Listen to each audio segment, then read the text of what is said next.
నేను కొడుకును అనుకుని వెంటపడుతున్నావే, ఇంత బడలిపోయావే, నీ ప్రేమకి లొంగిపోయానమ్మా, దొరికిపోతున్నానని దొరికిపోయాడు. దొరికిపోతే ఆవిడ గూడబారి పట్టుకొని ఆ చెయ్యి పట్టుకుంది. గూడ అంటే ఇక్కడ గట్టిగా పట్టుకుంది. ఇలా పట్టుకుని వెర్రపుచు, ఏ మహానుభావుడు ఇలా సమస్త జగత్తులకు వేలు చూపిస్తాడో స్థితికారుడై ఆయనకి ఇలా వేలు చూపించి మోకాళ్ళ మీద కూర్చుని ఎడంచేత్తో ఇలా గోడ పట్టుకుని గట్టిగా వెర్రపుచు, చిన్ని వెన్న దొంగ చిక్కెననుచు, వెన్న దొంగ నాకు చిక్కాడని కొడదామనుకుంది కదూ, ఆ ముఖం వంక చూసింది. కొట్టజాలక, ఆ కొట్టలేకపోయింది, చేతులు ఆడలేదు. అది పరమాత్మ స్వరూపం, ఎవరికి సాధ్యం?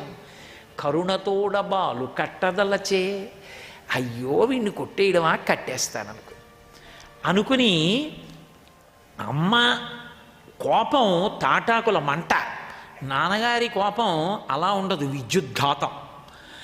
అమ్మకి కోపం వచ్చిందనుకోండి, అమ్మ కోపంలో అంతర్లీనం ప్రేమ, లోపల ప్రేమ నడుస్తూ ఉంటుంది, పైకి కోపం నటిస్తూ ఉంటుంది. కోపం నటనే తప్ప అమ్మకి నిజంగా కోపం వస్తే లోకం ఎక్కడ నిలబడుతుందండి? ఇన్ని మాటలు చెప్పానురా నీకు, ఉదయం 7 గంటలకల్లా లేచి స్నానం చేసి గబగబా తెమలమని చెప్పానా? 7:30కి లేచావు, నిన్న హోంవర్క్ లేదన్నావు, ఇప్పుడు లేచి కొడతారమ్మా అని గబగబా హోంవర్క్ చేసావు. 2 చెంబులు పైనుంచి ఏనుగు స్నానంలా చేసేసావు, అంతే ఒళ్ళు తుడిచేసుకున్నావు. ఆ యూనిఫారం సరిగ్గా వేసుకో, టిఫిన్ అక్కర్లేదంటావు, వెళ్ళిపోతావు.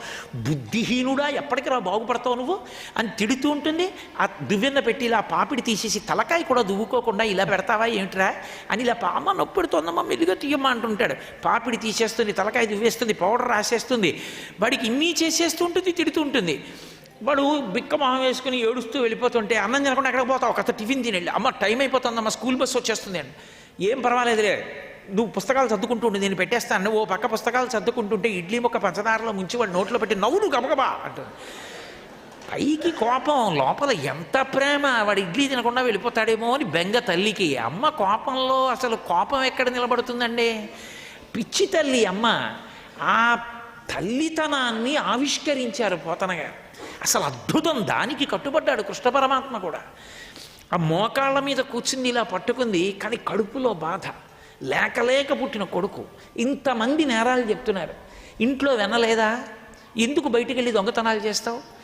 ఈ మాట చెప్పలేక కొడుకు మీద అమ్మకి కోపం వచ్చేసింది అనుకోండి, అమ్మ చేసే పని ఏమిటంటే కొడుకుని బహువచనంలో పిలుస్తుంది.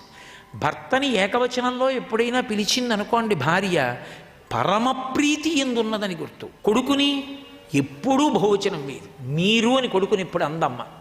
అమ్మ కొడుకుని బహువచనం వేసిందనుకోండి, పరమ కోపంలో ఉందని గుర్తు. ఏమండో మహానుభావుడు వచ్చారేంటి మీరు అందంటే వీడు ప్రోగ్రెస్ కార్డు దిద్దేశాడని గుర్తు. టీచర్ గారు చెప్పేశారనమాట అమ్మకి.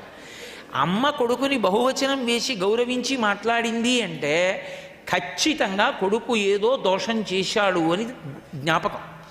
అందుకని ఆమె ఆ కృష్ణుణ్ణి చూసింది, మోకాళ్ళ మీద కూర్చుని ఆ కృష్ణుడి యొక్క గూడ పట్టుకుని, వీరెవ్వరు శ్రీకృష్ణులు కారా, ఎన్నడును వెన్న తినరట, చోరత్వం మించుకయును నెరరట, దరిద్రులిట్టి నీతులు కలరే. అయ్యో బాబోయ్, మీరెవరు, శ్రీకృష్ణుల వారి కారేంటండి? పాపం ఇలా దొరికిపోయారు. పాపం మీరు ఎప్పుడైనా వెన్న తిన్నారేంటి? మీకు దొంగతనం తెలిసేమిటి? వెన్న అంతా కూడపెట్టుకుని దాచుకుంటున్నాను రా నేను తిందామని.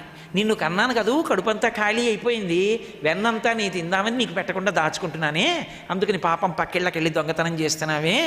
పాపం నీకేమైనా వెన్న తింటే కదూ, పాపం మీకు ఎప్పుడూ వెన్న తెలియదండి. వీరెవ్వరు శ్రీకృష్ణులు కారా అని అంత గౌరవంగా మాట్లాడిందంటే అదేం ప్రేమ పొంగిపోయి కాదు, కొట్టలేక కోపం ఇమర్చుకోలేక అమ్మతనం బయటికి వచ్చిందని గుర్తు.